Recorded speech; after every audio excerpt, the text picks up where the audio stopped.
Supreme court के अंदर घटा वो उससे कुछ ज्यादा ही बड़ा था। ऐसे लगा जैसे उस सुप्रीम कोर्ट के अंदर भी कहीं ना कहीं श्री कृष्ण मौजूद थे।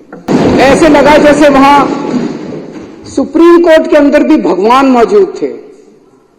ऐसे लगा जैसे चीफ जस्टिस ऑफ इंडिया के अंदर भगवान बोल रहे थे। जिन लोगों को लगता था बीजेपी हार नहीं सकती, भगवान ने दिखा दिया कि अगर चंडीगढ़ के मेयर का चुनाव हार सकती है तो बीजेपी देश का चुनाव भी हार सकती है। जो लोग द्रौपदी का चीर हरण करने आए थे, जो लोग भारतीय जनतंत्र का चीर हरण करने आए थे, भगवान श्री कृष्ण ने उनको पूरे देश के सामने उनका चीर हरण करके छोड़ा। 30 जनवरी को चंडीगढ़ में मेयर का चुनाव हुआ। सुबह वोटिंग पड़ी। वोटिंग पढ़ने के बाद एक प्रिजाइडिंग ऑफिसर था, पीठासीन अधिकारी अनिल मसीह, इन्हीं का आदमी था। अनिल मसीह तो मोहरा है, पीछे तो वो है, उन्हीं का आदमी था।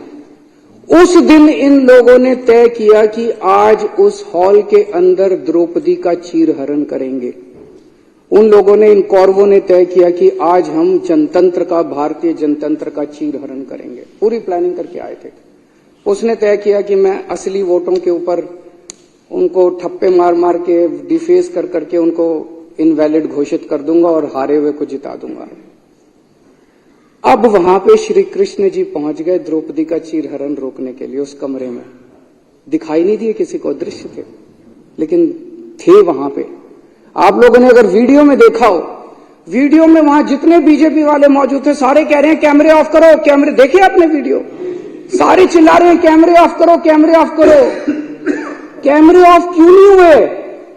श्री कृष्ण जी वहां मौजूद थे, उन्होंने कैमरे ऑफ किए। इन्होंने पूरी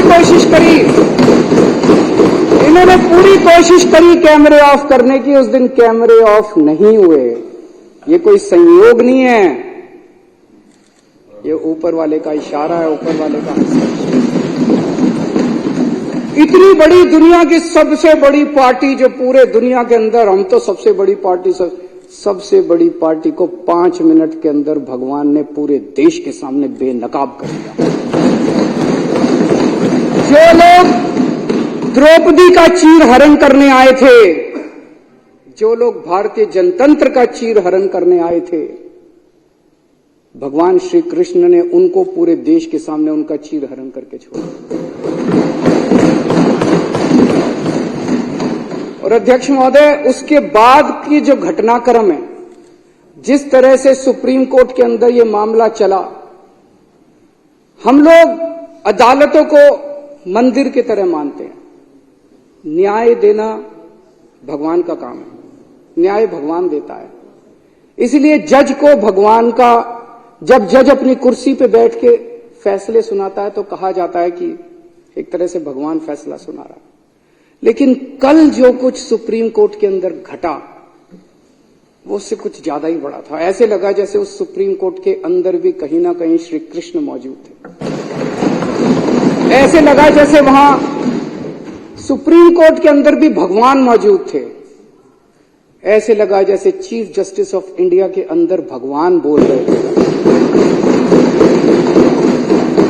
ऐसे लगा जैसे चीफ जस्टिस ऑफ इंडिया के जुबान के ऊपर भगवान बैठे हुए थे, भगवान उनके जरिए बोल रहे थे। तो ये जो कल पूरा घटनाक्रम हुआ वो ये दिखाता है कि अब हम, सबसे पहले तो सुप्रीम कोर्ट का बहुत बहुत शुक्रिया, इस सदन के माध्यम से हम इस सदन के माध्यम से सुप्रीम कोर्ट का शुक्रिया अदा करना चाहते हैं, उस पूरी बेंच का शुक्रिया अदा करना चाहते हैं, खासकर चीफ जस्टिस ऑफ इंडिया का शुक्रिया अदा करना चाहते हैं, जिन्होंने इतने कठिन समय के अंदर हमारे देश को, जनतंत्र को बचाने का काम किया। आज पूरे देश के सामने भगवान ने बेनकाब करके एक साफ साफ मैसेज दे दिया। भगवान ने, बीजेपी चुनाव जीतती नहीं है, बीजेपी चुनाव चोरी करती है। पूरे देश के सामने सबने वीडियो देखा है, सबने किस तरह से सुप्रीम कोर्ट का आदेश सुना है, सबने पूरे पिछले 1 महीने के घटनाक्रम ने पूरे देश के सामने इस पार्टी का चीर हरण करके छोड़ दिया कि बीजेपी चुनाव जीतती नहीं है, बीजेपी